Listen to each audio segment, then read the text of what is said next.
राधे राधे। आशा करती हूँ कि आप सभी लोग खुश होंगे, स्वस्थ होंगे, मस्त होंगे। आप सभी लोगों को चैत्र नवरात्र की हार्दिक शुभकामनाएं।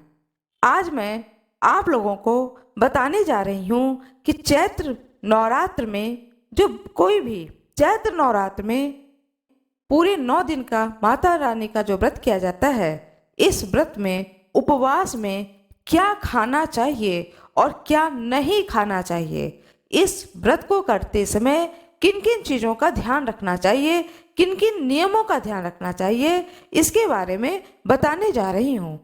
जो शास्त्रीय नियम है, जो शास्त्रों में वर्णित नियम है, उस नियम को बताने जा रही हूँ। कृपया वीडियो में अंत तक बने रहें।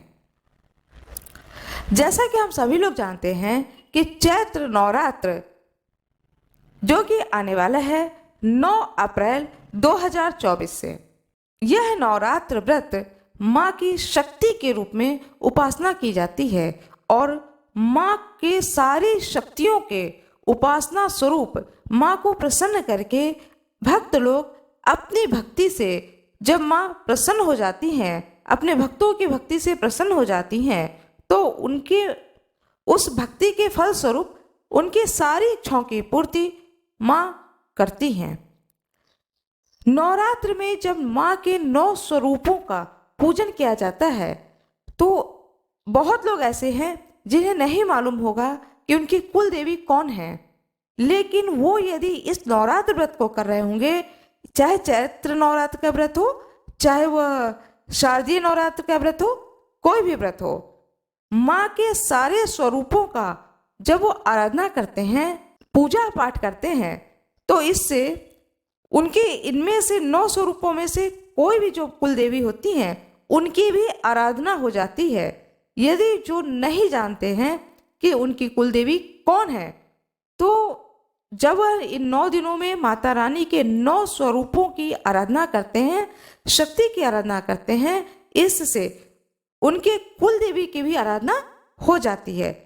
कोई न कोई एक शक्ति स्वरूप माँ रानी का होता है, जिसमें कि माता रानी का वह कोई न कोई एक दिन होता है और वह किसी न किसी के कुल देवी होती हैं, तो वो अपने कुल देवी की भी पूजा कर लेते हैं। इसीलिए नवरात्र व्रत को बहुत ही अधिक महत्व दिया गया है। इससे कुल देवी की भी पूजा हो जाती है, माँ की शक्ति के स्वरूपों की पूजा होती है। इससे माँ की शक्ति की आराधना करने से हर इंसान के अंदर एक शक्ति आती है। जीवन में कोई भी व्यक्ति यदि संघर्ष कर रहा होता है, तो उसके दिल में माता रानी की कृपा से वह व्यक्ति कभी भी नर्वस नहीं हो सकता है, आराम से अपने संघर्ष को आसानी से पार कर जाता है और अपने लक्ष्य को पा जाता है। इसलिए नवरात्र व्रत को करने से, शक्ति की उपासना करने से प्रत्येक व्यक्ति को, उपासक को शक्ति की प्राप्ति होती है। अब मैं आपको बता रही हूं, जो कोई भी व्रत करें तो एक नियम का पालन अवश्य करें। किसी से भी क्रोध में रह करके बात ना करें, शांत रहें, हमेशा शांत भाव में रहें। 9 दिन के व्रत में किसी भी प्रकार से क्रोध ना करें, किसी की बुराई ना करें, किसी की बुराई करने से बचें, इस ओर विशेष ध्यान दें, अपनी ऊर्जा को बचाएं। नवरात्र व्रत जो किया जाता है, उसमें कहा जाता है, प्रथम निवेदित भोजन करहीं, आप जो भी ग्रहण करें सर्वप्रथम भोग लगाएं। माता रानी को भोग अवश्य ही लगाएं। उपवास का अर्थ होता है, जिस भी ईश्वर की आप आराधना कर रहे हैं, उनके निकट वास करना। उपवास का शाब्दिक अर्थ ये होता है, आप माता रानी के उपवास कर रहे हैं, तो उनके निकट जहां भी आपने प्रतिमा को स्थापित किया है, मूर्ति को स्थापित किया है, उस स्थान पर शांति पूर्वक, श्रद्धा भक्ति पूर्वक, एकांत में उस स्थान पर अवश्य ही बैठें, उनके निकट बैठें, शक्ति के निकट बैठें। इससे आपके अंदर भी शक्ति आएगी, पॉजिटिव शक्ति आएगी। इसलिए इस कार्य को अवश्य करें। व्रत का नियम यह होता है कि व्रत में फल का आहार लेना चाहिए, फलों के रस का आहार लेना चाहिए, दूध का सेवन करना चाहिए, दही का सेवन करना चाहिए, लिक्विड पदार्थ का ज्यादा से ज्यादा सेवन करना चाहिए, जिससे कि शरीर में आलस ना हो, क्रोध ना आए। और जब आपके शरीर में आलस नहीं होगा, क्रोध नहीं होगा, तो आप ज़्यादा से ज़्यादा समय तक माता रानी के मंत्रों का जाप करेंगे, उनकी शक्ति की आराधना करेंगे। इसलिए कोशिश करें कि खाने में व्रत के आहार के स्वरूप फलों का जूस, फल, ये सब चीज़ें लें। यदि आप बिना आहार लिए आपका काम नहीं चल पा रहा है, तब फिर कूटू के आटे की पूड़ी है, आलू की सूखी सब्जी है, दही है, तब इन चीज़ों को भी बना करके माता रानी का भोग लगा करके एक टाइम इन चीज़ों को भी खाया जाता है। एक टाइम फल का सेवन करिए और एक टाइम इन चीज़ों का आहार लीजिए। इस बात का ध्यान रखिए।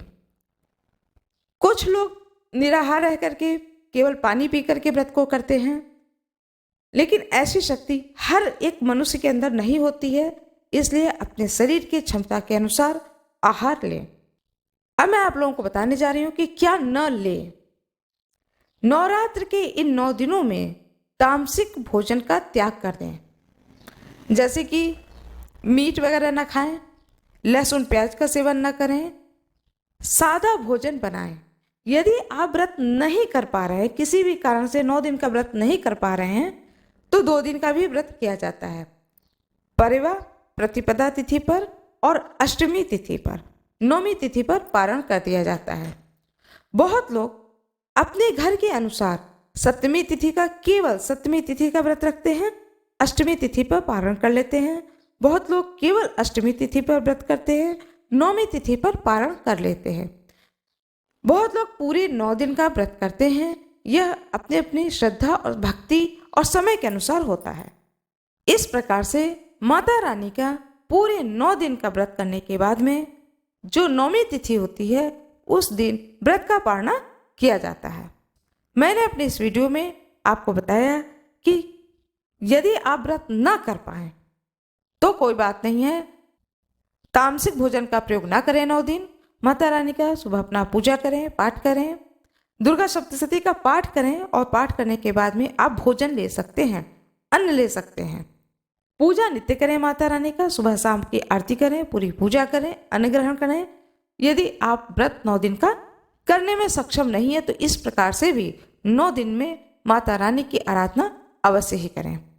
इस वीडियो के द्वारा मैंने आहार में क्या क्या लेना चाहिए इसकी जानकारी दी है। साथ में कुल देवी को भी आप प्रसन्न कर सकते हैं। इन 9 दिनों में शक्ति के स्वरूप माता रानी का जो हर दिन एक अलग नाम होता है, उस नाम से उनकी पूजा आराधना करने से जिन्हें जानकारी नहीं है कि उनकी कुल देवी कौन है, वह उन सारे स्वरूपों की पूजा करें तो उसमें कोई न कोई स्वरूप उनकी कुल देवी का भी होगा और इस प्रकार से वे अपनी कुल देवी की भी पूजा कर लेंगे।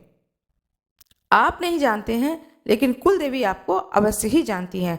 ऐसा भाव रख करके आप पूजा करें। आशा करती हूँ कि आप लोगों को यह जानकारी अच्छी लगी होगी। आप लोगों को यह जानकारी अच्छी लगी हो तो कृपया कर वीडियो को लाइक कर दीजिएगा, चैनल को सब्सक्राइब कर दीजिएगा, बेल आइकन दबाना ना भूलिएगा। कमेंट बॉक्स में जय माता दी अवश्य ही लिख दीजिएगा। आप लोगों का बहुत बहुत धन्यवाद।